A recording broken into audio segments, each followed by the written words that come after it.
Hey, everybody, and welcome to the Capital Gains Tax Solutions podcast, where we believe that most high net worth individuals and those who help them struggle with clarifying their capital gains tax deferral options. Not having a clear plan is the enemy, and using a proven tax deferral strategy, such as the Deferred Sales Trust, is the best way to exit your highly appreciated assets tax deferred so you can grow and preserve your wealth. I'm your co-host, Pearson York, filling in for Brett Swarts. And each episode, I'm joined by some of the best wealth, business, real estate, and leadership individuals in the world, where we share ideas, deal stories, and inspiration. So together, we can make complex tax deferral strategies simple and passive income plans achievable. We're streaming on Expert Secrets podcast, our YouTube channel, Capital Gains Tax Solutions, and Kingdom Luxury Realty YouTube channel, and also our Facebook. Our next guest, I'm super excited to talk to. He has been a financial advisor and VP of a couple different financial advising firms. He's had almost 700 million in assets under management at his time, and today he's going to tell us about how to actually defer taxes in retirement. So can you give an amazing welcome to our new guest, Chip Stites. Sorry, Chip. We just talked about that. But I want to bring you on and let's learn. There we are. How are you doing? I'm doing great. How are you? I'm doing phenomenal. We were talking a little bit offline, and you were kind of telling me a little bit about your background. So can you dive into that a little bit for the listeners and tell us a little bit about how you came to be where you are today? Okay. Where I am today is sitting in the middle of central Italy. We retired to Italy, basically. And just so you understand that, the living expenses here are probably 70% less than the living expenses in the U.S. So it's a lot different, and your money goes a lot further. Now, how I got here is a different story. I started in the insurance industry in 1978, and it took me about 2.5 years to figure out I hated it. I realized that what people needed was financial education. What people needed was how to save money, not buying more insurance. And so as a result, I looked around and finally, about 9 years later, I got my securities license. And 2 or 3 years after that, 4 years after that, I had my CFP. And then I went to work, went from working for an insurance company in their investment business, working for an investment company where I was responsible for 700 million and ran about 100 million myself. Then one institution met another institution, and we got bought and sold and bought and sold and bought and sold 3 times in the space of about 14 months. And all of a sudden, 700 of us were out of a job. So I wound up starting my own business again. And I very quickly realized that my experience working for the large financial institution showed me that stocks were not something to be afraid of. Most independent financial advisors sell mutual funds, they sell ETFs, they sell lots of things, but they don't sell stocks. And I had realized that the safer way to go, the way that creates what I call a perpetual income engine that will stay around for generations is not a mutual fund. It is not an ETF. It's a stock. It's also a way to lower your taxes in retirement that most people never think about. It's also a way to eliminate the worry of running out of money. It is also a way to lower your risk when the market takes a drop. And so between 1998 and 2003 or 4, I got rid of my mutual funds. Started using ETFs, and from ETFs went into stocks. And by the time I left the business, I was charging 0.5%. As a matter of fact, I had a group of registered reps who threatened me one day, and they said they were going to sue me because I wasn't charging enough. But I think half the problem with the industry is that A, we charge too much, B, we don't take enough responsibility, and C, we sell financial products instead of trying to sell the things that cost the least for people and help them the most. And so that's why I teach courses on how to invest. I teach courses in ways to lower taxes in retirement. And incidentally, if you're thinking about retirement today and you're looking at loading up a 401k, don't do it. Put money in your IRA, put money into the 401k up to the match, up to what they give you, and no more. Your extra savings, and I've got a story about a portfolio that I first saw in 1996. That tells you how old I am, I guess. I've already told you how old I am because I told you when I started in this business. But by 2010, 2011, I realized I wanted to retire. My average client in 2008 lost about 11.8, 11.9% and had their money back in a year and a half. Wow. And because I'd already figured out the stock thing, the perpetual income engine and what it does and how it works and why nobody sells it. Nobody sells it because there's no money in it. The person it helps is the person who creates it, is the person who uses it for themselves. It's called generational income. That's why Warren Buffett did not go out and buy the hot stock. When he started Berkshire Hathaway, he didn't buy the hot stock. He didn't buy the hot mutual fund. There weren't any ETFs at the time, so they didn't exist. But he didn't buy a hot mutual fund. What did he buy? He bought Coca-Cola. I was going to say like commodities, Coca-Cola. No, he bought Coca-Cola. That's where it started. And if you read books about how most foundations build their portfolio, they build it on value stocks that pay them dividends. And yet, I've got Pearson, would you mind if I told you a story? No, go for it. In 1996, when I was managing a lot of money, there was one portfolio that stood out. This portfolio is not huge. It was $1.7 million. It wasn't small. It was a good-sized portfolio for the trust company where I managed money. Yep. And the kid that owned it was 36 years old. Okay. And all he took out of it every year was $10,000, $15,000. That's all he wanted. Okay. And I kept looking at this portfolio and comparing it to indexes and comparing it to other portfolios. It just steadily rose in little bitty pieces all the time. If the market took a dump for a couple of days, this portfolio didn't move. If the market went through the roof, this portfolio didn't move. It just kept growing. And I just kept looking at it and saying, I don't have anything to do with this portfolio. It works. And then I started taking the portfolio apart. And finally, at the end of the year, when it was time, I called the guy who owned the portfolio and I said, can I take you to lunch? And he said, yeah, you want to review? I said, no, I want to pick your brain. I want to know how you came by this portfolio. He said, oh, that's no problem. So we went to lunch. I said, how did you put this portfolio together? What did you do? And he laughed for a second. He said, I didn't do anything. My father did it. I said, oh, you inherited this. And he said, yeah, I inherited one of these and my brother inherited another one and my sister got the land. And I said, really? He said, yeah. I said, so there was $3.6 million there. He said, yeah.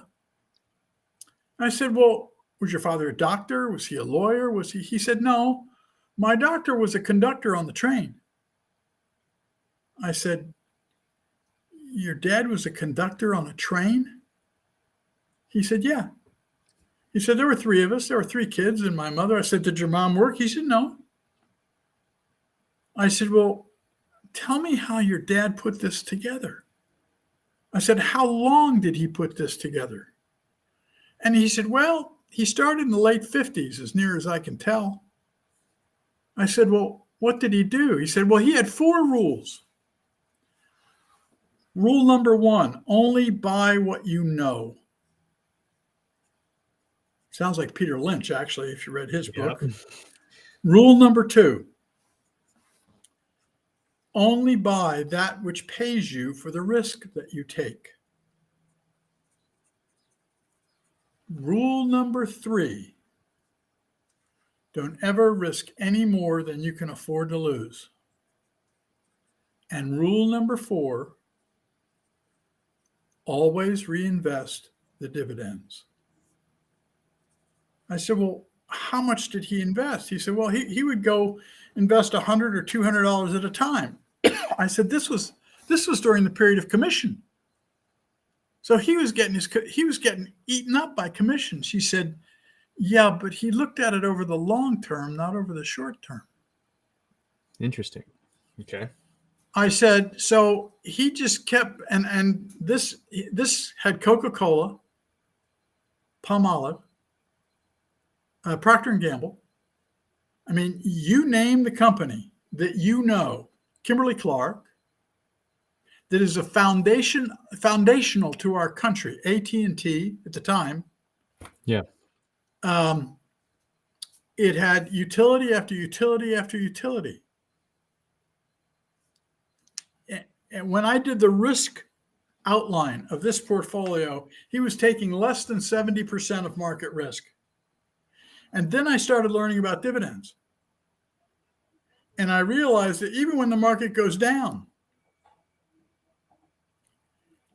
there's a 90% chance that your dividend won't fall any more than 10%. So if you're getting a 5.5% dividend during a market drop, you may get a 4.9% dividend. Yeah. But you're still going to get a dividend. From 2008 to 2010, 63% of the companies that pay dividends raised their dividend. That's interesting. Now, you talked about passive income in your intro. This is passive income at its best. Yeah, definitely. So you mentioned a ton of stuff here that we definitely are going to have to unpack. But before I get there, I just want to ask, one thing. So I believe everyone has a certain set of gifts and like superpowers or strengths, whatever you want to call them, right? That has allowed them to be successful. And so what do you think are like 1 or 2 like superpowers or strengths that you have that have kind of gotten you to where you are today? When I talk to people about the philosophy of investing, I say that there are 2 things that are important. I can't trade. I'm a lousy trader. Yeah.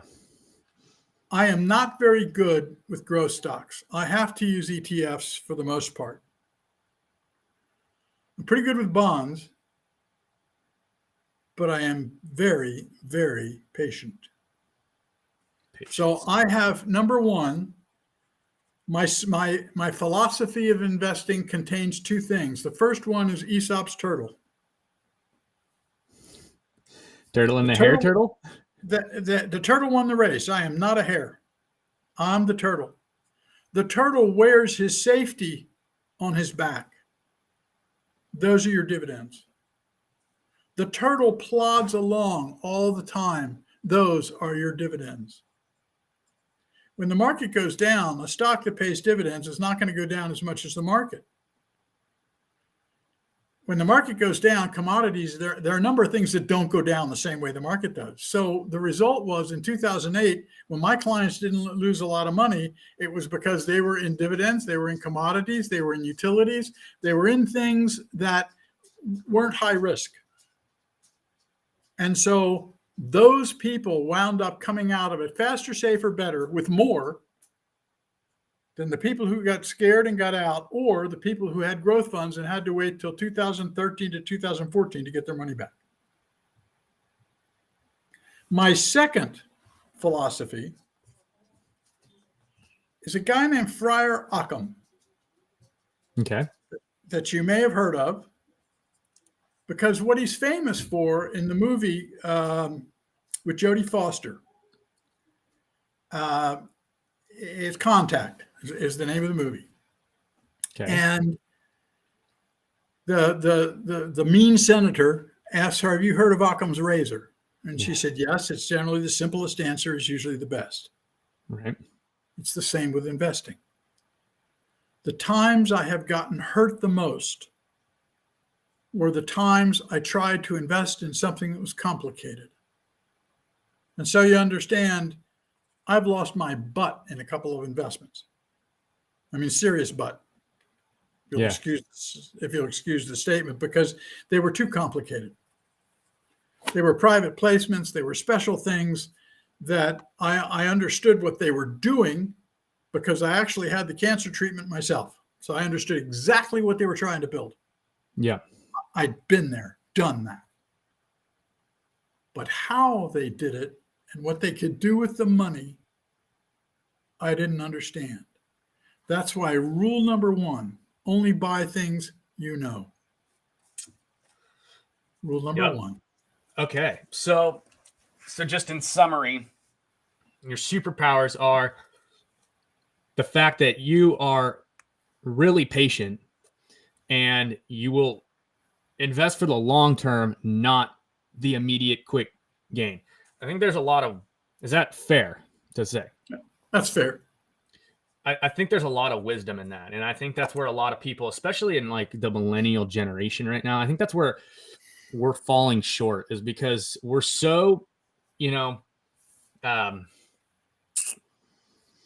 entitled from just winning trophies that we didn't deserve, in T-ball or whatever, that we just got this mindset that we just, everything is going to be totally fine. And we deserve it because we tried, and we want it now, and we can get it now because we have the internet and all this kind of stuff. So this get rich quick, mentality, the day trading mentality, and all the stuff that is thrown at us on social media and whatnot. Like it I think it's set to distract us from what actually works, and that that is a lot of patience, which this generation does not have.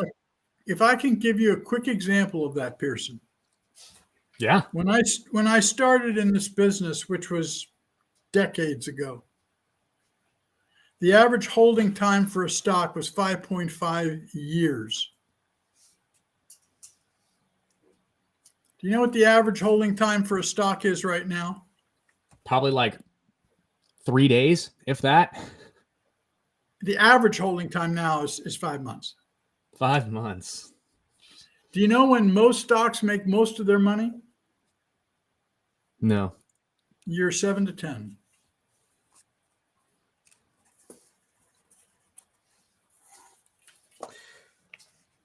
Wow. So that just validates kind of what I'm saying, because we're trading them way too quick, and I've fallen victim to that, myself. But I want to make sure that we're get to your the meat here. So how does this idea, right? How do these 4 rules, right? Don't buy what you don't know. Buy what pays.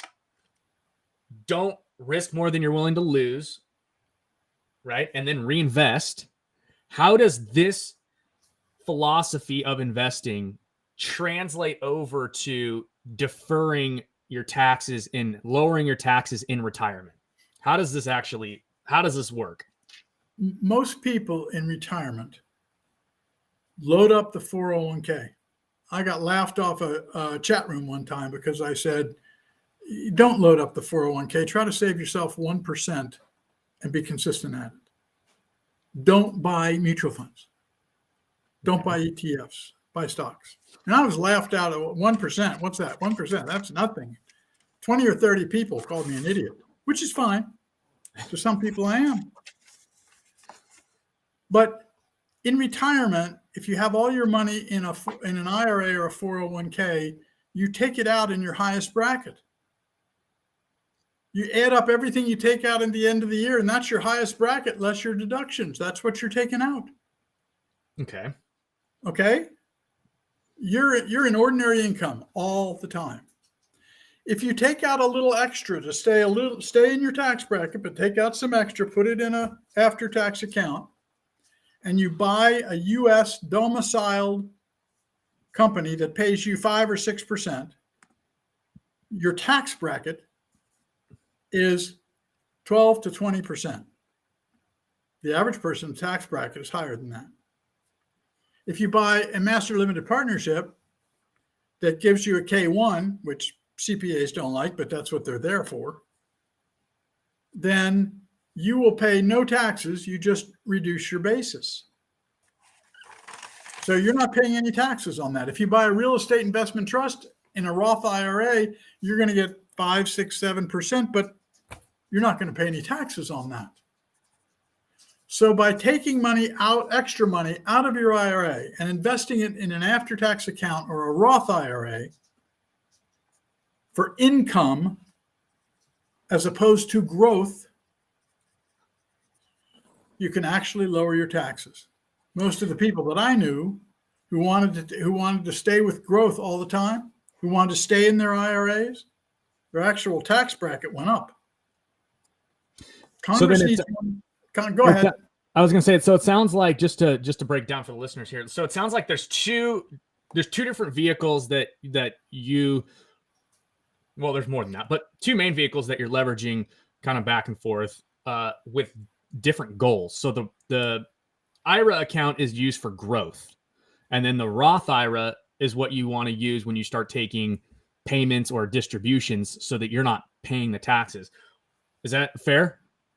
That's a fair statement. And it's the after-tax account that you need to create during your life to keep your taxes down, because most stocks are taxed at a lower rate than money coming out of an IRA or a 401k or a pension plan. So then how do you make this conversion? When is the best time to move money over from one account to the other account? And like, are you doing this over a period of 20, 30 years? You're slowly taking some and moving it as it's financially or tax, benefits? Because the best time to start is at your age. Okay. That's the optimal time to start, because you have 30, 40 years to build something very, very special that's generational. That'll go to all your kids forever. But most people put their money in their IRA and their 401k because that's what they've been told. And so you use the upper end of your tax bracket to take out a little extra money and put it in your after-tax account, or move it over to your Roth IRA. And that's what we teach at the Laughing Retirement. Interesting. Okay, so then the concept is to slowly move your funds over from your IRA account, your growth account, when you're in that growth phase, that younger phase, or when you're adding a bunch of cash in order to lower your taxable income as you get into retirement and you're able to take distributions and receive funds as whatever. And then the investments that you're making in this IRA account, this Roth IRA account, are these really steady dividend stocks that you're just consistently reinvesting the dividends in, that are going to take, that are over the long haul, that are steady, that are big companies that are going to just be there. And even if we dip, they're just going to consistently pay. And you want that stability versus like the actual stocks like AMC, right? Like that's going to the moon and whatnot. Those are not the investments you're making in your Roth IRA. Those are the investments that, you make on your Webull account or whatever until you lose all your money. Right. And then you make sure that those accounts are really steady and not in the growth. Is that a fair kind of like summation of your strategy? That's a fair summation of the strategy, with one possible small exception. Okay.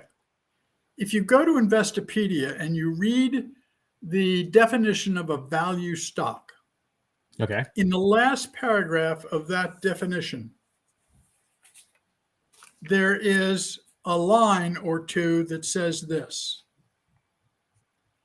over the long haul, it is believed by many that the value stock, considering times that are bad and times that are good, actually outperforms, with dividend reinvested, the growth stock. We've lost the instinct of the turtle. We have lost the instinct of Friar Occam. And that's what we try to teach in the private event in the online event that's coming up. And that's what we teach in our classes, so that people who are pre-retirees and people who are retirees have the ability to get consistent income that will stay with them for the rest of their lives.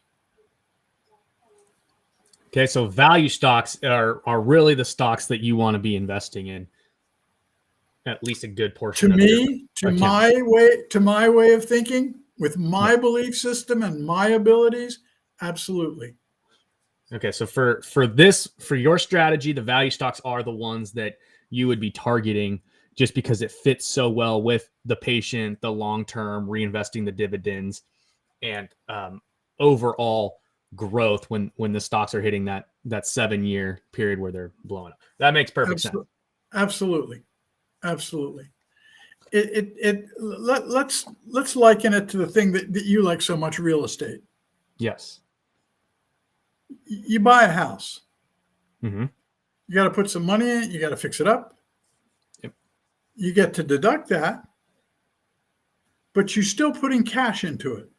Right. And then somebody moves in and you begin getting income. Your house gives you income, it gives you depreciation, and you begin to earn back the money for the risk you took buying the house. Yep. Do you have your money back in the first year? No. Do you have it in the second? Unless you get a stellar Unless deal. you get lucky. You get lucky. Okay. Do you have it back in the fourth or the fifth? Not likely. Do you have it back in the sixth or the seventh? You might be getting closer. We are. And that, again, is the issue. When you buy real estate, you're looking at the long term, unless you're flipping it. Right. When you buy real estate, you're looking at the long term and time. It should be the same thing with stocks. I can give you 100 reasons why I would never buy Tesla. A Tesla? Or I would stock? never buy Tesla. I love the car. Having driven one. I love the car too. Tremendous. But as a company, they're not paying me for the risk I'm taking. Yeah. They're not. And every time you give somebody money for any reason, whether it's an IBM or whether it's in the house down the street that you want to create, you are taking a risk. And when you retire, you want to mitigate that risk with an income that will go on for your life. Now, how many stocks would you say have paid dividends for 50 years or more? I don't know how many stocks pay dividends 50 years or more. There are 62. 62 stocks. Now, that's a portfolio right there. How many stocks would you say grow their dividends on a regular basis annually so that your check goes up every year as a retiree? More than 62. Is it more than 62? More than 62. Okay. So you can create for your family consistent, growing, generational income with the same low risk that you expect to have in a house that you're going to keep for 10 or 20 years by investing in income producing stocks. So do you have you developed your own, I don't want to say like fund, but portfolio template that you, if you were like managing like assets, would you just be putting everybody in this particular like portfolio of these 62 Stocks that pay No, dividends for 50 plus years and go? no. No. What I don't. I want to teach people how to fish. I don't Yeah, want to okay. give them fish. So I give them a template that says if you need X amount of dividends, and let's say one template would be for 4%, one's 4.5%, one's 5%, one's 5.5%. So let's say we got 4 different templates there. And they have 6 different kinds of stocks in them. Okay. They've got high dividend, dividend growth stocks, real estate investment trusts, preferred stocks, ETFs and bonds, what I call offsets, which is Okay. my word for this type of stock, and growth stocks. About 10% is growth. That's about it. Okay. Growth is not a bad thing. It's just not the only thing. A little bit of growth and real estate investment trusts are necessary for inflation, because suppose you live to be 100. Yeah. You want that dividend coming in every year. And do you know what people's biggest worry is about their retirement? They're going to outlive it?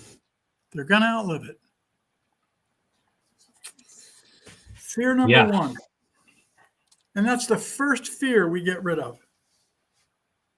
And that's the first thing this young man told me. He said, my father started doing this in the late 50s. Now, the late 50s is when the S&P 500 started. And his father grew this and didn't die until the late 80s. And so we're talking 30 years here. Yeah. 30 years that included the Vietnam War, the inflation of the 1970s, the flash crash, the crash of the dot-coms in 2000, 2003, 94 when the Fed raised interest rates 17 times. I got a little bit of history here. I'm sorry, I'm an old guy. So the point is, through all of that, he just kept reinvesting his dividends. I said, did he ever use his dividends? He's obviously given it to you. And the kid interrupted me and said, and I plan to give it to my grandkids. Wow. So his objective was to create something for his family that was generational, that would go on long beyond somebody who's 100 years old, that would create safe income. Now, obviously, if you owned AT&T this year, you know they're going to drop their dividend by 40%. I mean, the dividends do change. So you have to learn to look at it. Right. And we teach that. What do you look for? What's the process? You can do a 4-step simple process. Screener, 1, 2, 3, 4. Boop, you got 8 stocks that pay 5% or more. And you can see how risky they are right in front of you. It's a word called beta. Yep. And it's a percentage of risk versus the S&P 500. You can see it.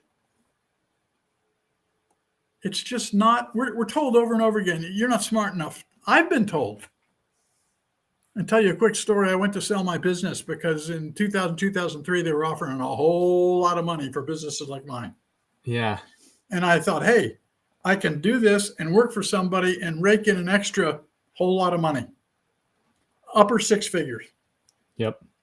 And the first guy I went to see, he's got my thing there. And I said, I want 3 things. I want somebody to be a mentor to teach me how to invest. I want to understand what I am selling. And I want to understand my compensation system. He said, well, we're not going to show you at all how to invest. You don't do that. You don't have the background for investing. You don't understand investments. We have special people who do that, who have special education, who that's all they've done their whole lives. They've invested. Now he's sitting there looking at a sheet that says I've managed $700 million. And he's telling me I can't do it. Oh man. The average person, I have a guy I know that I read, he's got the Global Intelligence newsletter. His name is Jeff Updike. He said, if you can color inside the lines of a coloring book, you can pick good stocks. That is phenomenal news. Absolutely true. That is fantastic. So let me ask you a question. When you sold that business, did you have capital gains tax, and how did you handle that? It's mostly capital gains tax. Yeah. because most of the business over time is capital gains. Right. And the growth of the business is capital gains. I mean, if you've got a client who, when he starts with you, is worth $300,000, and when he ends with you is worth $700,000, he's paying you more. The business is worth more. Right. Even if you're only charging 0.5%. So all of that is capital gain.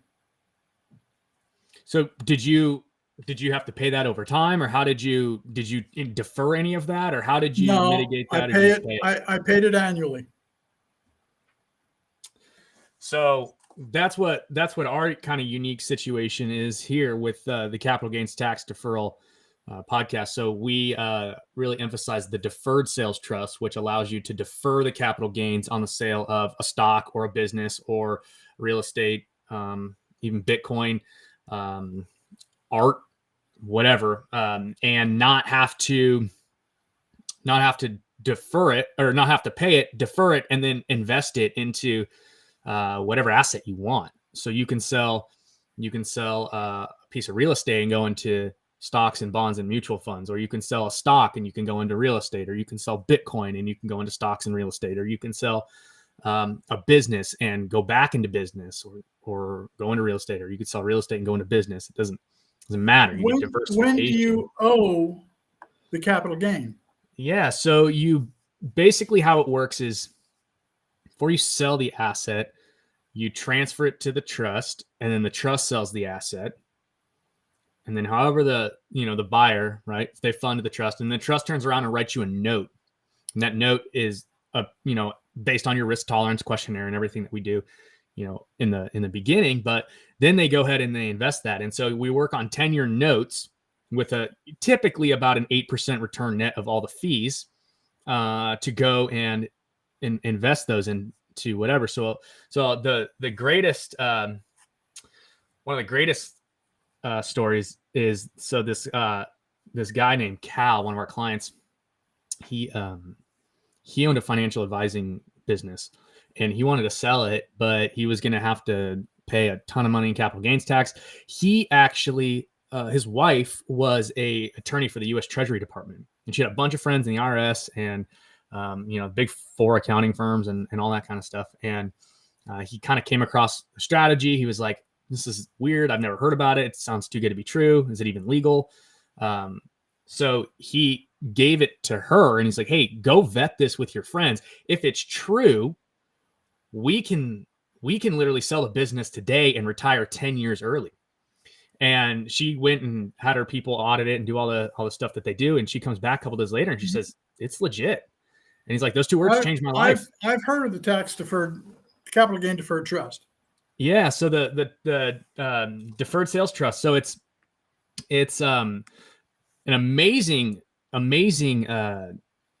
structure that people can use. And it's great for financial advisors and stuff too, because, if you have a client that's got a $20 million building, that they don't want to sell because they can't, number one, find like an up leg to do a 1031, right? Or they don't own it free and clear, and they don't really trust someone else to manage the value of their asset, and they don't want to do that kind of carry back. Or, they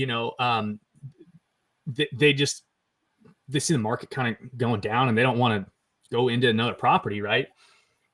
They can sell the building, defer all the tax. So now not only is your client out of the illiquid real estate, they invest it into whatever they want with you as the financial advisor. So now you get that liquidity to invest for them, on top of the fact that you're deferring, however much capital gains they have. So you get that on top of it. So instead of, when does he owe? Let's say you got 20 million, and let's say that you paid 5 million for it, which you got 15 million in capital gains. Yeah. Now, a 20% at the upper end, 15 million is $3 million. Right. Is that about right? Yeah. When does he owe the 3 mil? So the way that it works is you become a lender to the trust, and the trust has a note. So if you, for example, dip into the principal and you're like, hey, I want to buy a primary home. I want to buy it all cash. You can take money out of the trust, and once you dip into principal, you own capital gains on that. But what's unique about it is it's super flexible, so you can structure it in a variety of different ways to help you with tax flow and controlling when you want to pay taxes on certain things. So for example, it's like a water faucet. You can turn it on and turn it off. So, if you have a 10-year note at 8%, you can decide, what, I want to just not take any distributions for the first 2.5 years, 3 years, whatever you want. And, I'm still gonna be making money, and I'll have a really high income tax. I just want to reinvest those proceeds, and then when I sell my business or whatever, right, and the following year I don't have any income coming in, then I'll start take distributions. I'll pay ordinary income tax on those like you would with any sort of interest payment. But you can keep that deferred for the whole note, and then if you want, you can just renew the note. So you don't technically ever have to pay it back if you just keep renewing the note and keep reinvesting the funds. That's the key. You haven't taken constructive receipt, so you have to, reinvest the funds. But it's a super powerful strategy, and it's phenomenal for professionals like financial advisors and whatnot who want to kind of leverage some of your strategies, and some people who maybe want to get out of real estate for the time being or whatever they're in. What happens when you die? So it actually can transfer to your heirs, and they can just kind of step right into your shoes. So they just keep renewing the note, rolling it over. Phenomenal for estate planning. And in fact, what it does is it can move assets outside of the taxable estate so that your heirs aren't taxed at that 40% death tax if you're above that $11 million dollar threshold right now in the United States. That's subject to change. So if you're listening to this, well, it's all subject to change. But currently, so it's very powerful. So if you want to learn more about that, you can go to capitalgainstaxsolutions.com. Chip, I want to get into the lightning round, but before I do, I don't want to forget this. You have a free class coming up here in the next couple of days. You want to? I call it an event. That? It's coming up from January 18th, I believe, which is a Tuesday, to the 21st. It's an hour to an hour and a half a day. It's started at 5 o'clock, which is 11 o'clock Eastern time, and we ended at 6. And if you actually have a job, which I feel really bad for you if you do, if you actually have a job and you're working, we will send you the video so you can see it. It's live, and it is about how to create, or the value of creating, your own perpetual income engine. It's about how to save taxes this way. It is about how to lower your taxes in retirement, and it is about how to prepare for retirement if you're, say, within 5 or 10 years of retirement. Because most people load up the 401k. They want all their money in their 401k, which is ultimately a bad idea. It's a way of keeping your tax high. It's not a good way to defer taxes, although the 401k does grant you a match. So you put in up to the match. So if you're deferring taxes for today, you're solving today's tax problem. You aren't solving tomorrow's tax problem. So we talk about how to prepare for retirement. We talk about how to create a financial engine that will work for you for the rest of your life and for the rest of your family's life. We talk about the process of doing it, about the different kinds of stocks that you want to put into your perpetual income engine based on how much you want to take out. And so we lower risk, we lower your expense, and let's take a look at expenses for a second. If your advisor is charging you 1%, yep, and you have a $350,000 account, and you were to take his 1% and do what we're talking about doing and save it at 5% a year for 20 years of your retirement, you'd have saved $115,000. That's on a rather small account of $350,000. Yeah. So imagine what happens if you have $750,000 or $1 million and you're paying your advisor 1%. And then he's got you in mutual funds, which charge you another 0.5% to 1.5%. How much are you paying? Over the life of your retirement, you're paying hundreds of thousands of dollars. Jeez. Which is why nobody tells you to buy a stock. Oh, that's too risky. I'll give you a quick example. I had a lady who I'm working with right now. She's got over $700,000. And she's in all mutual funds. That's what her advisor has her in. Her advisor is charging her 1.42% and has her all in mutual funds. And the average cost on the mutual funds is almost 1%. Do the numbers. 2% on $750,000 is 15 grand plus a year. Okay. Put that over 20 years at 5%. That's a lot of money. Yeah, that is steep. And people are worried about running out of money because of the high fees they're paying. The financial industry is designed to take care of the financial industry first. That's why it's an institution. And so we're having this event from the 18th to the 21st, an hour a day. We're going to give away prizes. It's live, so you get to interact with me. You get to talk about what you want to talk about. If you want to talk about things offline because they're private, we'll do that. At the end, you will have a choice of whether or not you want to continue. It's a very, very simple thing. I'm not trying to get rich with this. That's not the objective. The objective is to teach people how to fish. And if you could buy something that would pay you back for what you bought in less than a year, pretty good deal. Yeah, absolutely. I think that's awesome. So where can people find that? If you will write me there are two ways. info@thelaughingretirement.com. info at thelaughingretirement.com. That's one place. Okay. You can go to thelaughingretirement.com and leave me a message. You can go to Facebook and the Laughing Retirement Community and ask please to join the video. And you can ask me questions there all the time. I answer questions from people. As a matter of fact, if somebody takes my class, what I tell them is, when you're done this class, if you want to take the next class, it's free. I want to teach people how to fish. I want them to have a great retirement. I want them to enjoy themselves because retirement should be the best time of your life. Let me tell you something, Pearson. Not having to work is a wonderful blessing. Yeah, I'm sure. So guys, okay, if you want to learn more about that with Chip, just go to thelaughingretirement.com or email him at info@thelaughingretirement.com to get information on that. You can also join our Deferred Sales Trust Mastermind every Friday at 10 p.m. Pacific time.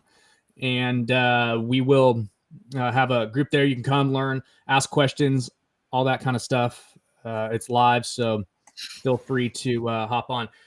We're kind of running out of time here. I'm way over, so I gotta get you off of here. But really quick, the lightning round before we head out. So, what's your favorite book? The Last Lion by William Manchester. There are 3 volumes. It's about Winston Churchill. Awesome. What's your favorite leadership quote? The journey of 1,000 miles begins with one step. What are you most curious about right now?